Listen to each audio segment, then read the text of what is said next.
Grabe mga banateros, no? Ang tindi nung ginawa kay former Congressman Mike Defensor.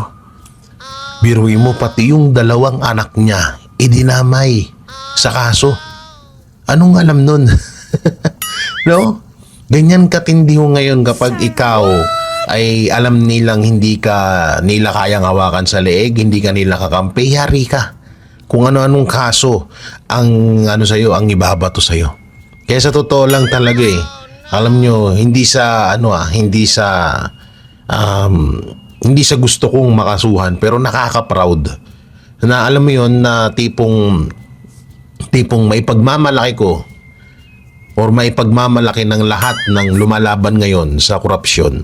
Katulad nila Mike Defensor, Senator Robin, Senator Alan Peter Cayetano, yung mga vlogger, especially to Banateros, Bisdaqueros, sila Sas, sila Joey, sila Alvin. So lahat ng mga taong or kahit vlogger, lahat ng mga kilalang personalidad na lumalaban sa korupsyon, na ginigipit ng gobyerno ngayon, ng administrasyon ngayon, talagang matatawag na nakakabilib, no? Katulad na lang yan, hindi alam naman na natin na si Senator Senator si former Congressman Mike Defensor, alam naman natin, kilala natin yan, at kahit papaano may pera din yan. Hindi katulad natin ng mga ordinaryong Pilipino lang. Kaming mga banateros hindi talaga maililibel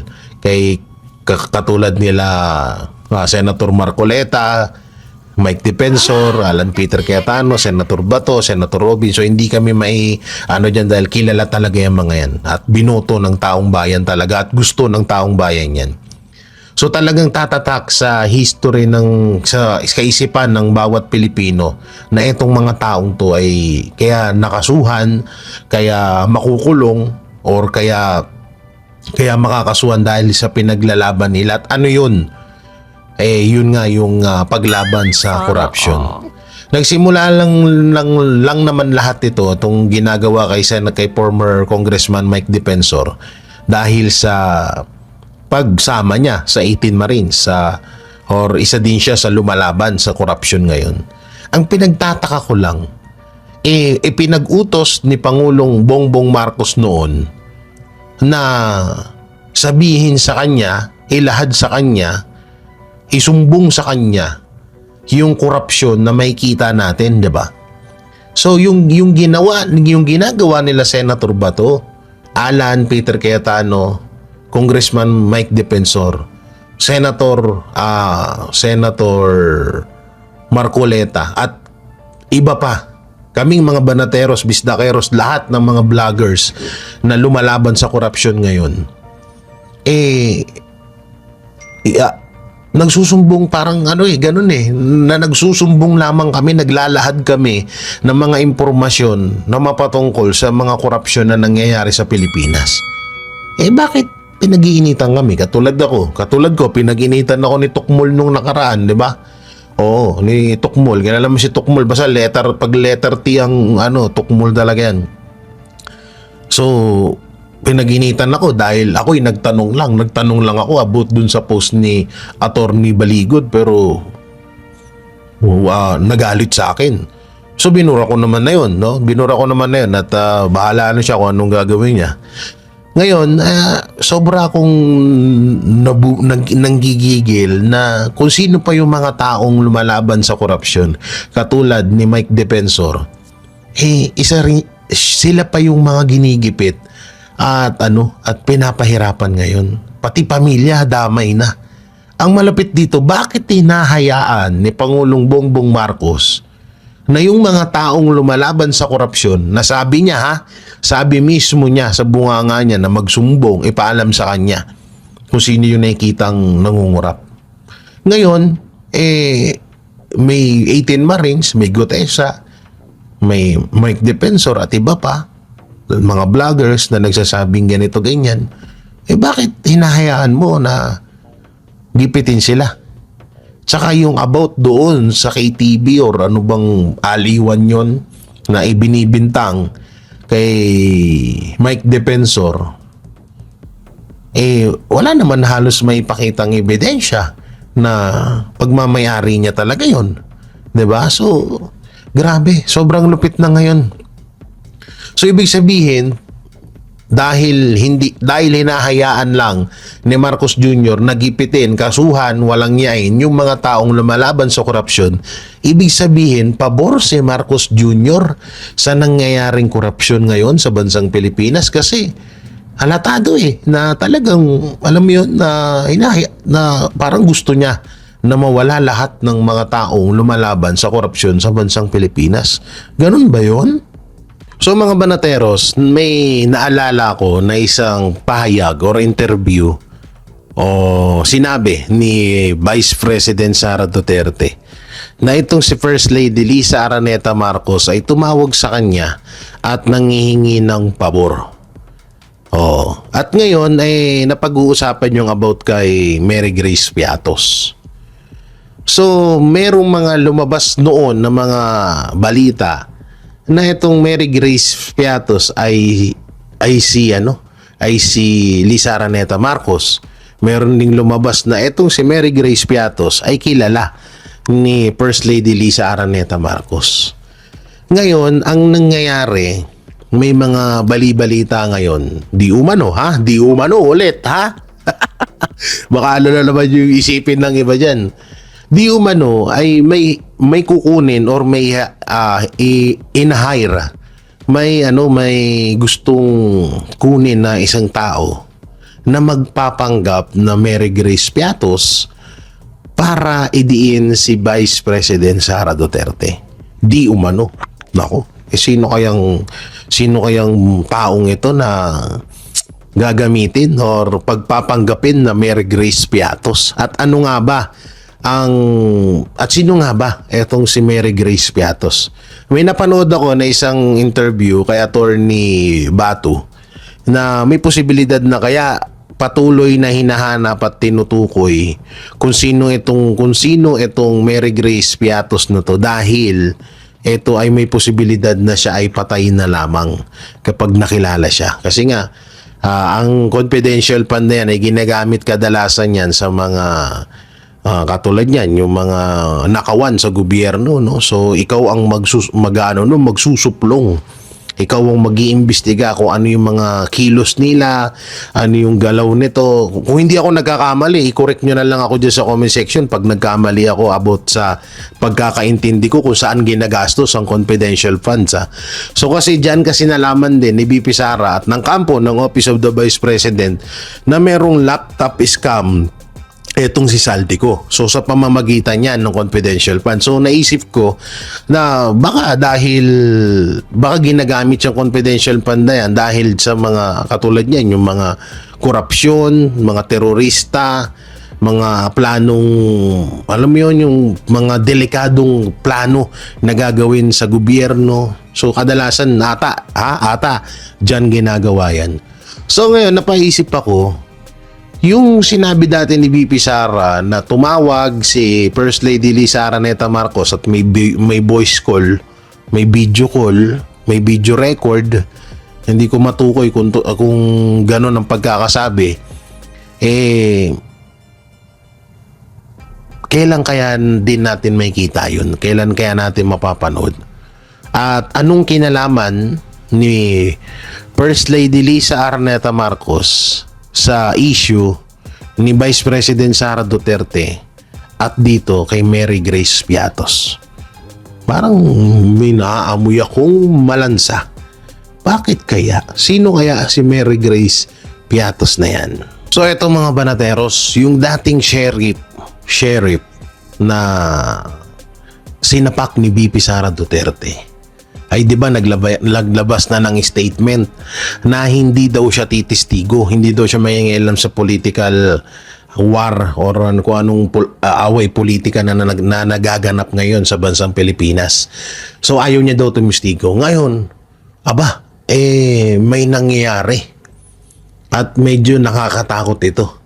Dahil parang sa pilitan na gagawing testigo etong si Abe Andres laban kay Vice President Sara Duterte. Aba nako. Oh, grabe. Ito, basahin natin ha. Sabi ni Adjong, no, ni Congressman Adjong. Ito ay balita sa ArcLight News. Adjong, iginiit na hindi si ex-sheriff Abe Andres kundi ang impeachment court ang magpapasya. Aba, bakit? Iginiit ng House Speaker ng House Impeachment Spokesperson na si Representative Sia Alonto Adyong na ang Senate Impeachment Court at hindi si dating Davao City Sheriff Abe Andres ang magpapasya kung kakailanganin ng kanyang testimonya sa impeachment trial ni Vice President Sara Duterte. Ang pahayag ni Adyong ay kasunod ng public announcement ni Andres na wag na siyang idamay sa partisan political matters matapos siyang maisama sa listahan ng mga posibleng testigo ng House prosecution. Ayon kay Adyong, ang impeachment court ay hindi niya isang partisanong proseso, kundi isang mekanismong itinakda ng konstitusyon upang panagutin ng mga impeachable officials. So ano to, parang excuse me, ang mangyayari dito sa pilitan, kung ayaw ni Abe Andres na magtestigo, pipilitin siya. Aba, hindi ko alam kung gaano katotoo to pero mga banateros, kayo ba sa mga may alam sa batas diyan, no?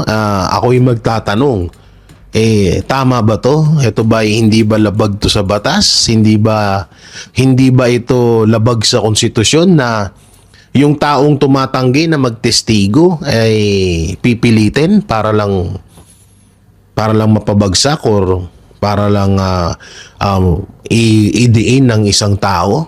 Halimbawa, may isang testigo na sabihin na natin, sige, may hidwaan sila pero ayaw niyang makialam dahil gusto niya ng katahimikan.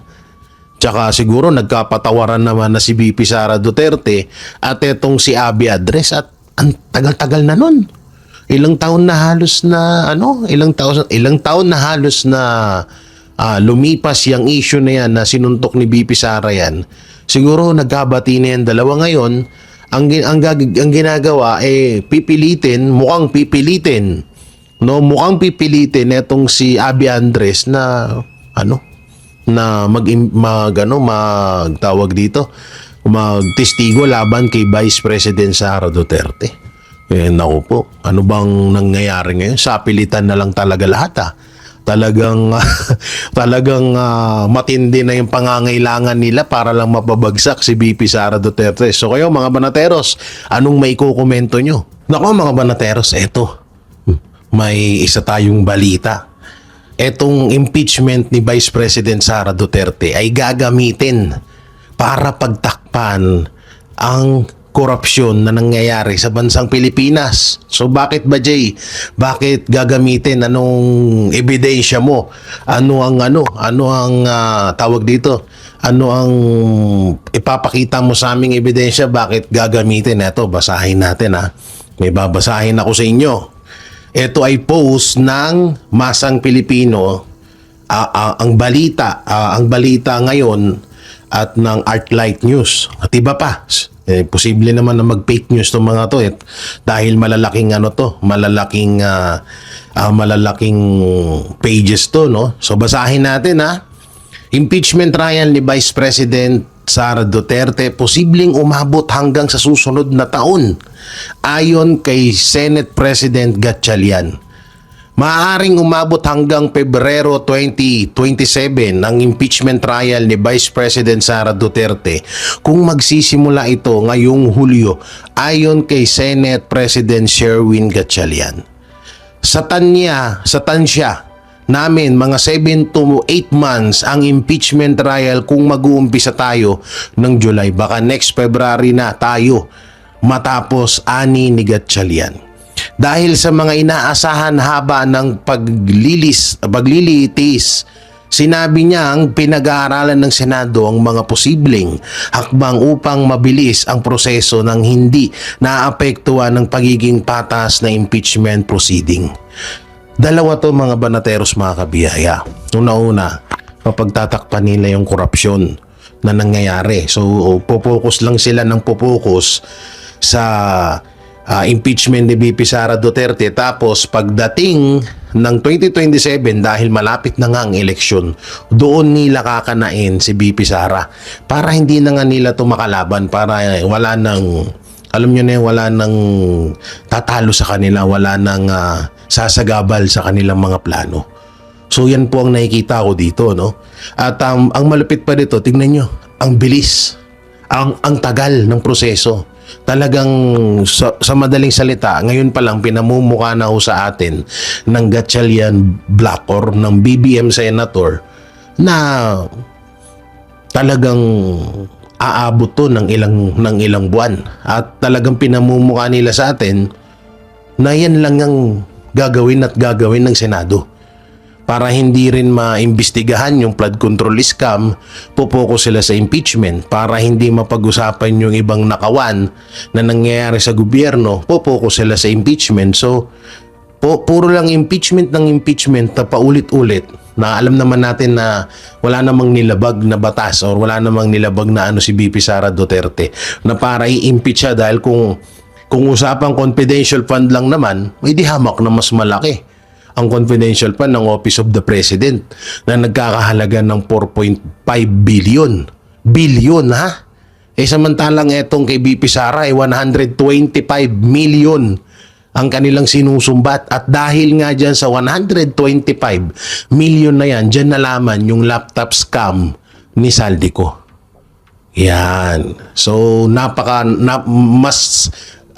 mas napakinabangan yung 125 million confidential fund ni Vice President Sara Duterte kaysa sa 4.45 billion pesos na confidential fund ng Office of the President.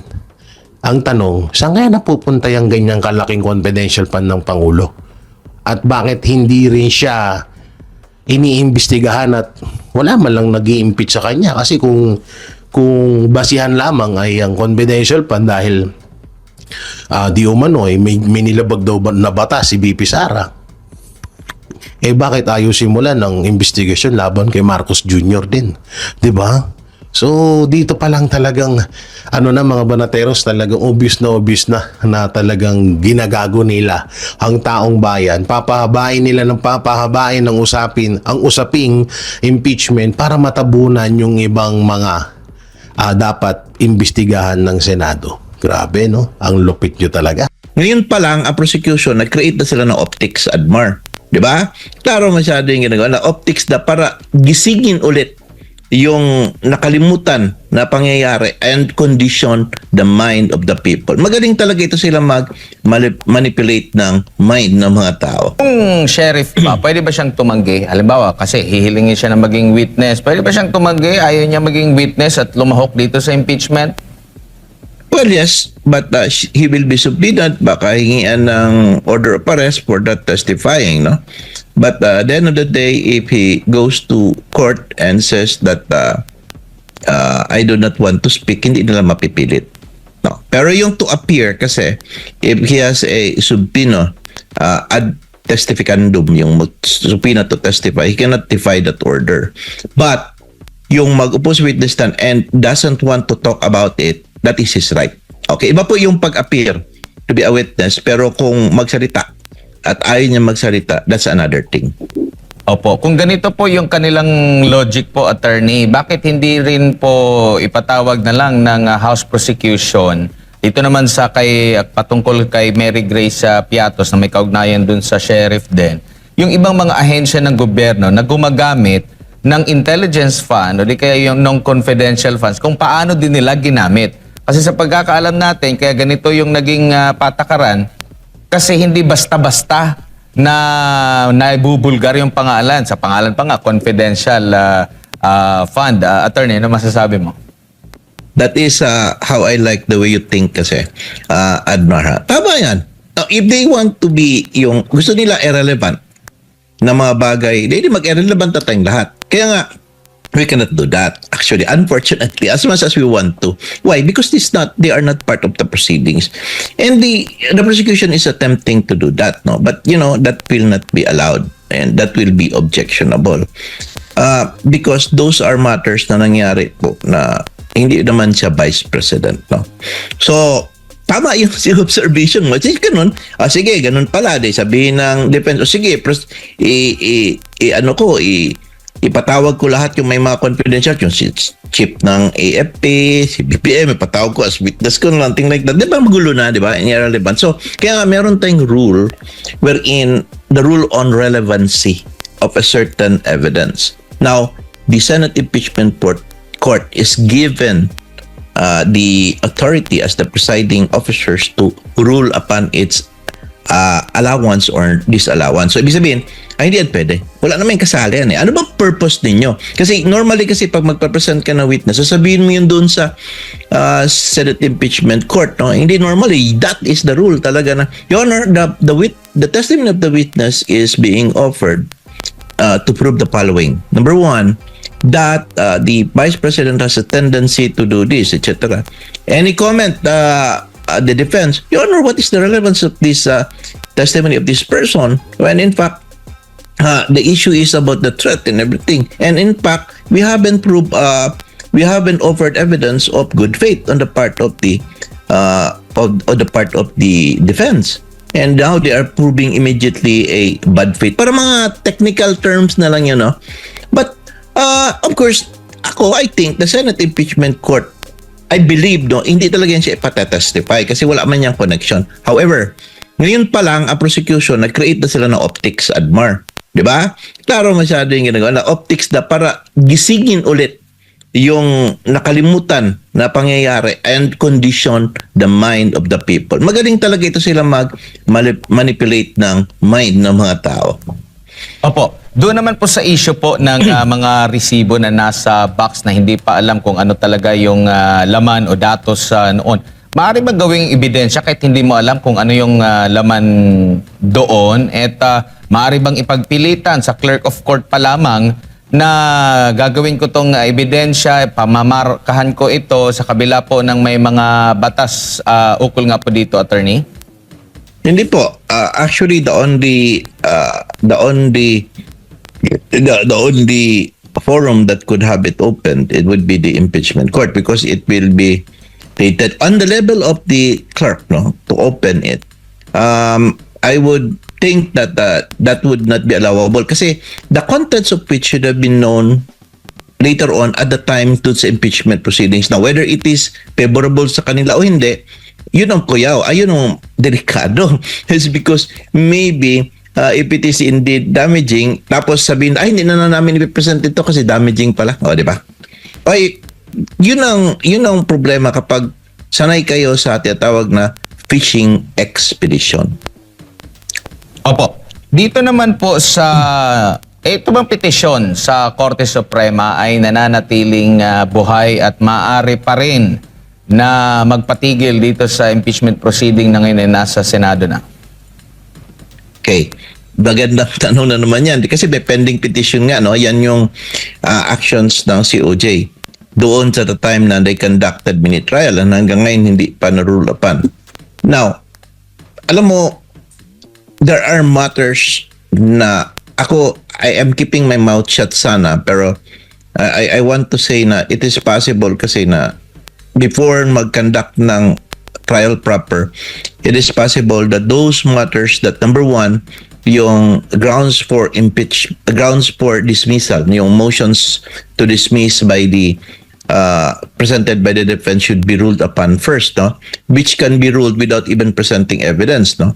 And side that, pwede rin sabihin ng impeachment court dahil merong pending na petition to determine the validity of the proceedings at the Commission on Justice level is antay natin kasi relying on the case of Duterte versus House of Representatives, yung first case no na dismiss yung mga impeachment cases against BP Inday, is that the Supreme Court kasi said that pag void po yung proceedings doon sa Committee on Justice, void ang void ang articles of impeachment, that there is no basis for the Senate court to assume jurisdiction kasi wala kang pwedeng i-hear kapag void. No? So I think that the defense here is questioning the evidence that were obtained by the Committee on Justice at the time that they conducted the alleged mini trial, no? Kasi marami po silang mga evidence doon na nag-gather at na-acquire at dinagdag na hindi po kasali doon sa articles of sa impeachment complaint kasi nagdagdag at nagkuha, no? Although di na justify ng prosecution na dapat yun because necessary in order to know, no? But ang on the part naman din kasi ng defense, sinasabi, hindi, dapat kasi yung nag-akusa, yung mga complainants should have provided that a long time ago or attach it already on the impeachment complaints. Kasi kung hindi na-attach yan, tapos kayo ang nagkukuha niyan, then therefore, it is clearly na ang role ng Committee on Justice that time, accusatorial na. Hindi na investigative, no? Hindi na investigatorial. No? So, ibig sabihin, that can be objected na parang sila na ang complainant, which is, that's why, yung proceedings nila as well as the evidence obtained, additional evidence obtained, are all tainted and therefore inadmissible in evidence. Kung inadmissible po sila at yun ang basis sa articles of impeachment, void ang articles of impeachment, then therefore, the Senate Impeachment Court should not take cognizance of these articles of impeachment. Parang ganon, no? Yun ang naintindihan ko na possible na mangyayari. Opo, huli na lamang po para sa kapakanan ng ating mga kababayan. Bakit Yes. po, o ano ba ang dahilan kung bakit 2/3 ang napili ng mga framers ng 1987 Constitution para ma-convict yung isang ini-impeach at bakit hindi ginamit nila yung majority of all members ng mga senador at kailangan ang super majority, attorney? Because the framers know na it is possible na i-abuse po itong pong impeachment proceedings because remember that it is not only legal but political. But if the purpose is really to remove a impeachable official by reason of political affiliations or that he or she is a political enemy, that is where the Constitution protects, no? Kailangan ng super majority vote na 2/3, no, of these all members of the Senate. Take note that kaya po yan talaga meron tayong impeachment proceeding that is reserved for offenses or sins or crimes that is so culpable that you cannot imagine that that particular person could have done it and therefore she should be removed in office. These impeachment proceedings could not be used as a tool for political persecution. That is why they need a protection from the Constitution. That is why the supermajority of 2/3 votes is there to place so that this will not be used as a tool for political persecution.